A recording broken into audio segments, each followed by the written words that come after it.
تو یہ دعائیں عجیب و غریب ہیں، انسان کی زندگی میں ناممکن کو دعا ممکن بنا دیتی ہے. لیکن معصوم فرماتے ہیں صدقہ دے کے دعا مانگو، دعا جلدی قبول ہوتی ہے. اور جب صدقہ آپ دے رہے ہوتے ہیں نا تو وہ صدقہ جو پیسے کی شکل میں یا کسی بھی شکل میں ہو وہ آپ سے کچھ کہہ کے جاتا ہے. سننا چاہیں گے کیا کہتا ہے؟ تو آپ معصوم فرماتے ہیں کہ جب آپ صدقہ نکالتے ہیں نا تو صدقہ کہتا ہے تیرا شکریہ، میں حقیر تھا تو نے عزت دے دی، میں فنا ہونے والا تھا تو نے مجھے بقا دے دی. پتہ نہیں لوگ ہیں یا نہیں. میں دنیا کا تھا کیونکہ دولت دنیا کی ہے، تو نے مجھے اللہ کا بنا دیا. پتہ نہیں لوگ ہیں یا نہیں ہیں. کہ جب دولت یہ انسان صدقہ نکالتا ہے نا تو کئی چیزیں کہا مجھ میں کوئی برکت نہیں تھی، تو نے اللہ کے نام پہ خرچ کرنے سے مجھ میں برکت دے دی.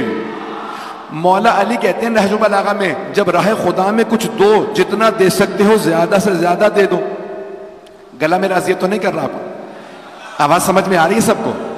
مولا کہتے ہیں زیادہ سے زیادہ دے دو، راہ خدا میں جب دو تو زیادہ دے دو. کہا مولا کیوں؟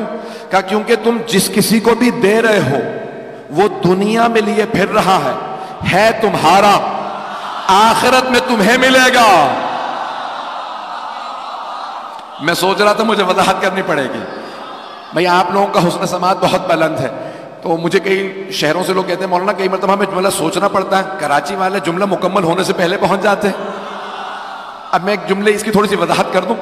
دو افراد سفر میں ہیں، مثال کے طور پہ ہوائی جہاز کا سفر ہے، کراچی سے اسلام آباد جا رہے ہیں. تو ایک صاحب کہتے ہیں مولانا جتنا سامان دینا چاہیں مجھے دے دیجئے، اسلام آباد پہنچ کے آپ کو واپس کر دوں گا. اب انسان کوشش کرے گا زیادہ سے زیادہ سامان اسے پکڑا دے، نہ مجھے سامان اٹھانا پڑے گا، نہ یہ ساری زحمتیں اسلام آباد پہنچ کے مجھے ہی سامان مل جائے گا.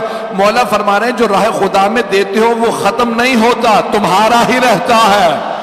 جن کو دے دیتے ہو وہ دنیا میں اٹھائے پھر رہے ہیں، آخرت میں تمہیں ہی پلٹ کے آ جائے گا. آپ نے غور فرمایا؟ تو اسی لیے کہا جاتا ہے کہ جب بھی مانگو تو راہ خدا میں کچھ دو.